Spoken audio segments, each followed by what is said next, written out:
Okay, magandang araw mga katits. Nandito tayo ngayon sa site ng kaibigan natin. Ang Benchmark ay isang old tree, old Nara tree. Nakalain sa isang kawayan na may tinik. Doon.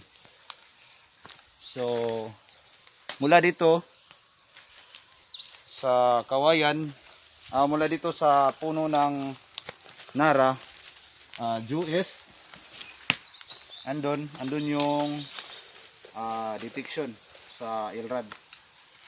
Itong Ilrad na to ay gawa ito ni Bro Kit Gloria. Shout out sa iyo, bro. At shout out rin sa Co-Vlogs, sa New Generation Treasure Hunters, Rams Diary, Arrowcat PH, Treasure Markers TV. Shout out.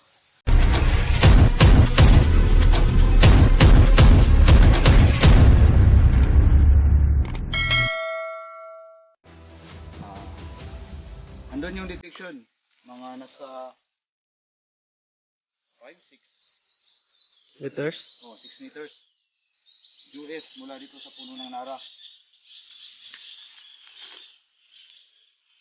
Gamit natin ngayon yung Ilrad ni Kit Gloria.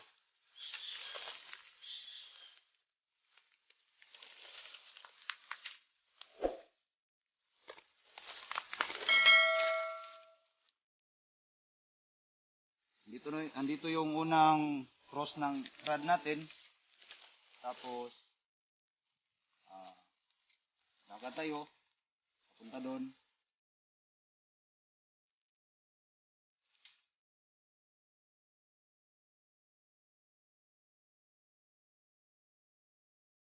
Cross ulit dito. Mula dito sa kanilang center papunta doon.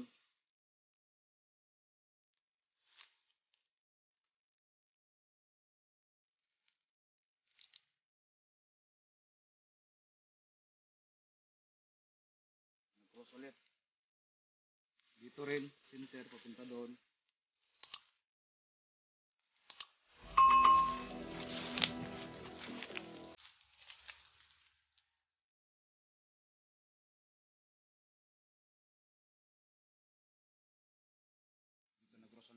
So, sa apat na sulok, dito yung pinaka-center. Check natin.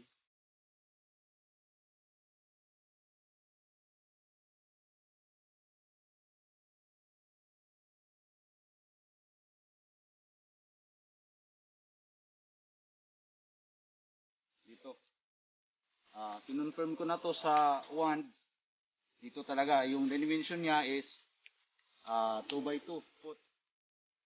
Ang history ng lugar is meron daw hapon na pumunta dito. Hinahanap yung old Nara tree. Tapos sinabi ng hapon, kasi meron na kasing naghukay dito. PS din, taga dito. Hinukay nila, ilalim ng puno. Tapos nag-stop. Iwan ko baka wala nakita ang mga HTM. Ito yung hukay nila, pa-drift. Mula papunta sa ilalim ng puno. Pero sabi ng hapon na dumating dito is hindi raw na sentro yung hukay. Kaya nilukit ko dito. Meron namang detection. Pero positive talaga tong lugar na to dito